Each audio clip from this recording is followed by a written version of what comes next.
ઉપસ્થિત મહેમાનશ્રી, આદરણીય આચાર્યશ્રી, શિક્ષકગણ તથા મારા પ્રિય મિત્રો અને વાલીગણને મોરની ટહુક સાથે, કોયલની કુંજ સાથે, બુલબુલની ગુંજ સાથે મીઠા અને મધુર આ ઠોળિયા શ્રદ્ધાના સૌને શત શત વંદન છે.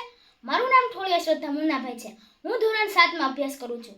આજે આપણે બધા અહીં પ્રવેશોત્સવમાં ઉપસ્થિત થયા છીએ, જેમાં હું એક નાનકડું વક્તવ્ય રજૂ કરવા માંગુ છું. જે વક્તવ્યના શબ્દ છે દીકરીની પુકાર, બેટી બચાવો બેટી પઢાઓ. આપ સૌ શાંતિથી સાંભળો એવી મારી નમ્ર વિનંતી.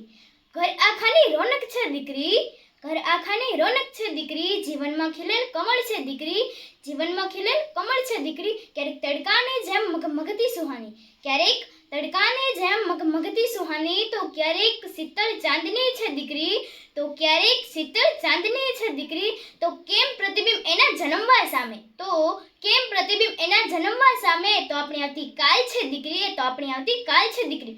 પરંતુ દુઃખદની વાત એ છે કે આ પ્રગતિશીલ સમાજમાં દીકરીને જે સન્માન મળવું જોઈએ એટલું સન્માન મળતું નથી. તેમજ આધુનિક યુગમાં સમાજનું મહાકલંક ભ્રૂણ હત્યાની ભયંકર બંધી પ્રવેશી ગઈ છે, જેના કારણે આજે માનવજાત અશાંતિના આરે આવી ઊભી ગઈ છે. ગર્ભયાત એ જીવતા મનુષ્યની હત્યા છે. આજે આપણો દેશ અને સમાજ ઘણી જ પ્રગતિ કરી રહ્યો છે, પરંતુ હજુ પણ સ્ત્રીઓને જેટલું સન્માન મળવું જોઈએ એટલું સન્માન મળતું નથી, કેમ કે તેઓને હજુ પણ મહત્વ આપવામાં આવતું નથી. હાલ આપણા દેશમાં પુરુષોની સરખામણીમાં સ્ત્રીઓની સંખ્યા ખૂબ ઓછી છે. તે મોટું ચિંતાનું કારણ છે. આજે પણ આપણો સમાજ ભૂતકાળ જીવી રહ્યો છે. બેટીને વધારે ભણાવીને, વધારે સ્વતંત્રતા આપીને જેવા માનસિક વિચારો આપણા સમાજને ઊંડે સુધી પ્રવેશેલા છે. દીકરો હોય કે દીકરી, એમને ભણતરથી અલગ ન રાખી સૌથી મોટું કન્યાદાન એ શિક્ષણનું દાન છે.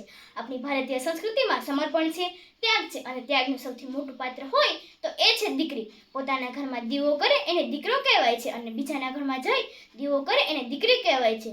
દીકરી તો ત્રણ કુળ તરે છે સાહેબ, એક એના બાપનું, બીજું મોસાળું અને ત્રીજું સાસરિયાનું.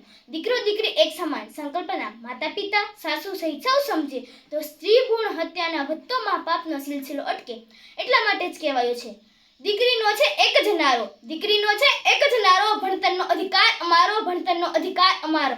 આંસू की बूंद सी होती है बेटियां, आंसू की बूंद सी होती है बेटियां, विदाई के समय खूब रोती है बेटियां. रोशन करेगा बेटा एक खुद को, रोशन करेगा बेटा एक खुद को, तीन कुलों की राज होती है बेटियां.